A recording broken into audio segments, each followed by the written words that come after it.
anymore. On the day Amara wore her graduation gown, people clapped and took pictures. But somewhere across town, under a noisy zinc roof workshop, Tunde was bleeding. Not from a fight, from work. His knuckles were cracked, his palms were black with engine oil. Sweat soaked his shirt like rain. Yet he smiled, because today his girl was graduating. "Tunde, you never rest?" one apprentice asked. He shook his head. "If I rest, who will pay her fees?" For 4 years, he had carried her dreams on his back. He fixed engines morning till night, skipped meals, walked home instead of taking a bus. Every naira he saved went to Amara. School fees, books, rent, food. He called it their future. Nobody knew. Not even Amara knew how hard it really was. That morning, he finished repairing a taxi and counted his pay. It wasn't much, but it was enough to buy her a small gold wristwatch. "A graduate must shine," he said softly. As he rushed out of the workshop, his vision blurred. His head spun. He staggered. Then, he collapsed beside the road. But even on the ground, his fist still held the small gift box tight. And far away, Amara was smiling for pictures, not knowing the man who built her dream was lying on the hot dust. The school field was full of noise. Parents danced, cameras flashed, students screamed with joy. Amara felt like a queen. Her gown flowed, her makeup shined, her friends surrounded her. "See fine graduates," Chioma shouted. "Soft life loading." They laughed. Then Tunde arrived. Old jeans, grease stains, worn sandals. His hands still black from work. He held the small gift box behind his back. Some girls stared.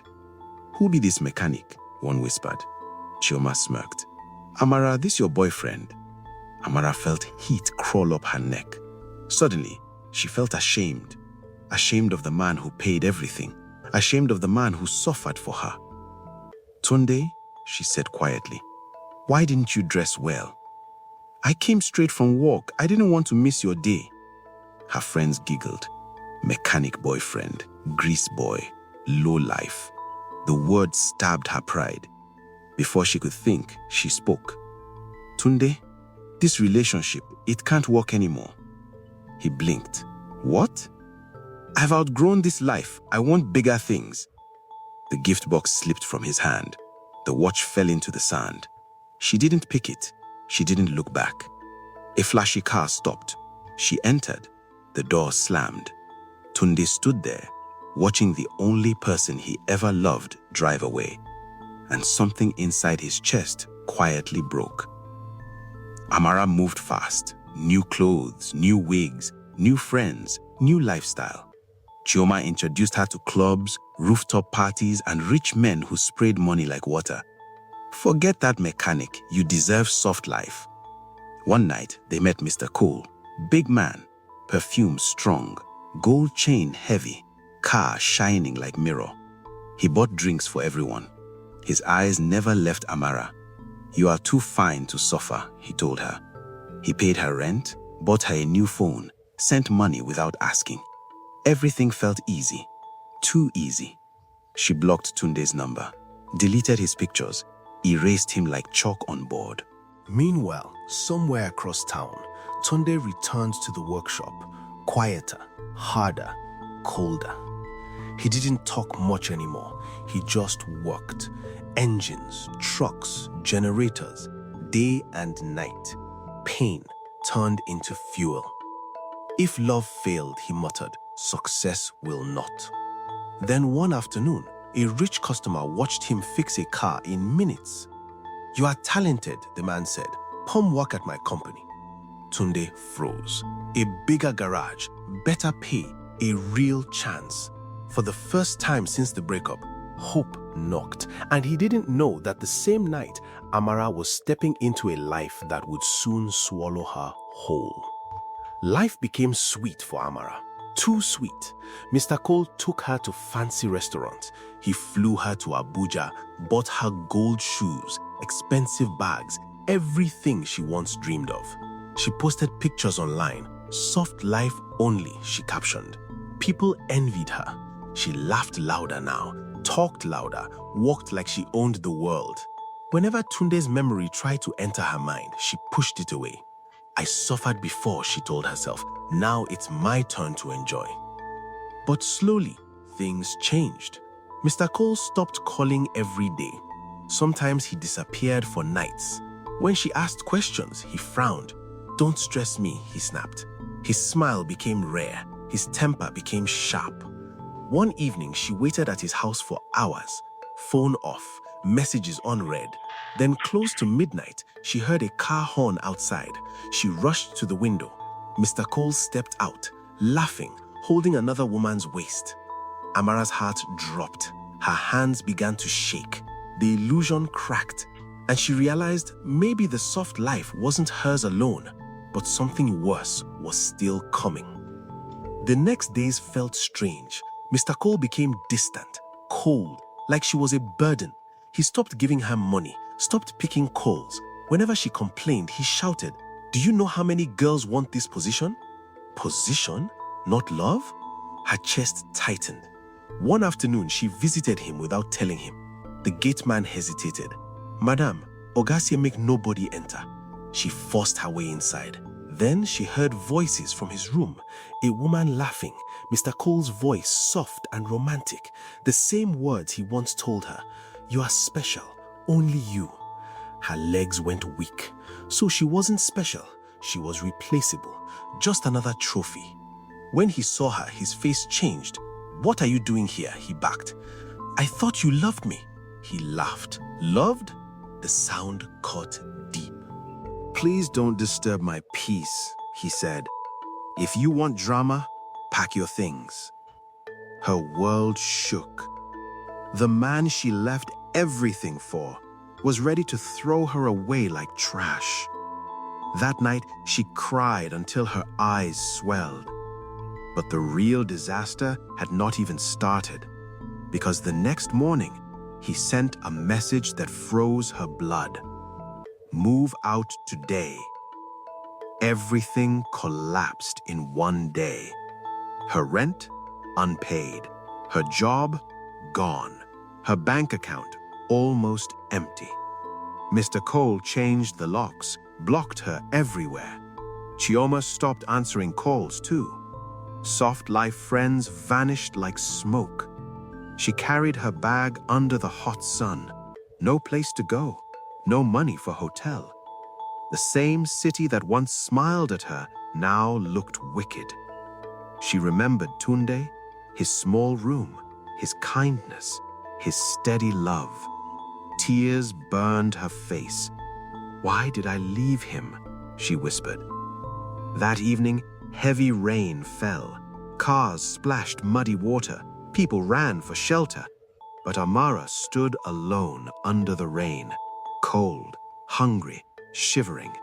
Her stomach growled. Her pride broke. For the first time since graduation, she felt fear, real fear. Then, as she walked past a shop window, she saw a news poster. A smiling face, familiar, grease-free, confident. It was Tunde, and below it, big letters read, "Local mechanic opens largest auto garage in the city." Her heart stopped, because the boy she threw away had risen higher than she ever imagined. Tunde had changed. No more torn clothes, no more roadside workshop. Now he owned a big garage, bright signboard, workers everywhere, cars lined up like a showroom. People respected him, called him boss. He trained young boys for free, gave jobs to street kids, paid hospital bills for strangers. Success didn't harden him, it matured him.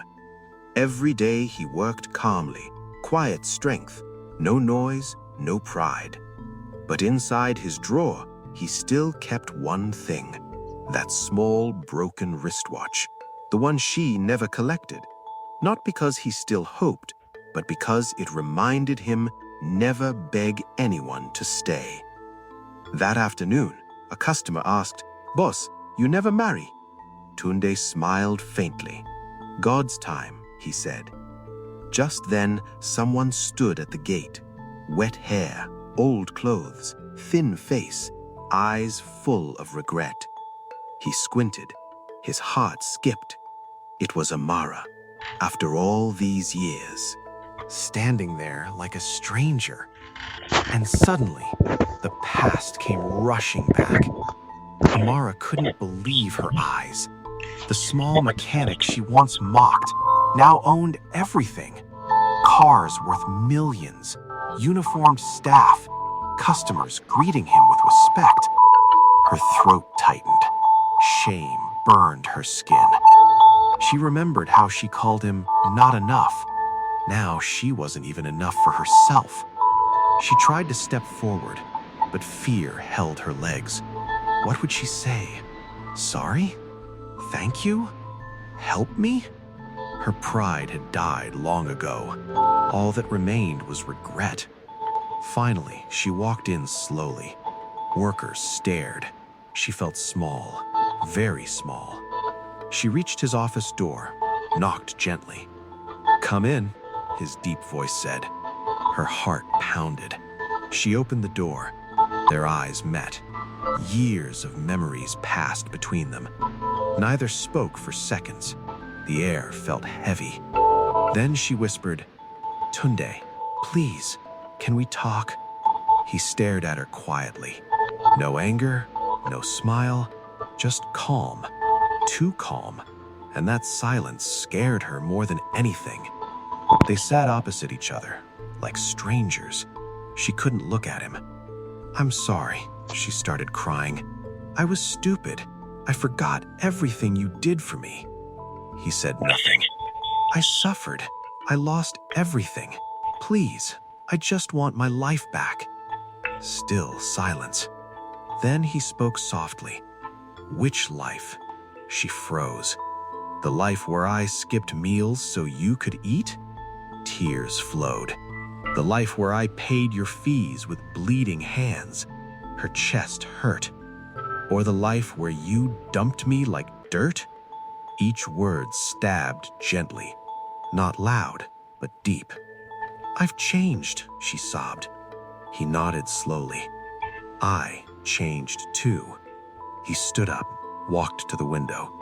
"Amara, I loved you with everything. But when you left, something died inside me."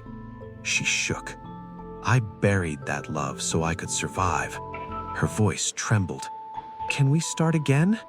He faced her, eyes calm, heart closed. "I forgive you," he said. She smiled through tears. Then he added, "But we can't go back." And her hope shattered. Amara left the garage slowly, not angry, not blaming anyone, just empty. She finally understood. Some doors close forever. She rented a small kiosk, started selling food, little by little. No pride, no shortcuts, just honest work. Life was hard, but peaceful. Sometimes she saw Tunde's cars pass by. She smiled sadly. That was the life she once had, but threw away. Years later, she told young girls her story. "Never be ashamed of someone who sacrifices for you," she said. "Money can come tomorrow, but true love is rare." Because she learned too late. Grease on the hands does not mean poverty, and soft life without loyalty is empty. Karma doesn't shout, it waits, then it teaches, and its lessons always hurt. Moral of the story: never forget the hands that lifted you or the people who stand with you when you have nothing. Gratitude is always better than pride. If this story touched your heart and you believe loyalty and gratitude still matter, please like this video, subscribe to the channel, and turn on the notification bell so you don't miss more powerful African folktales like this.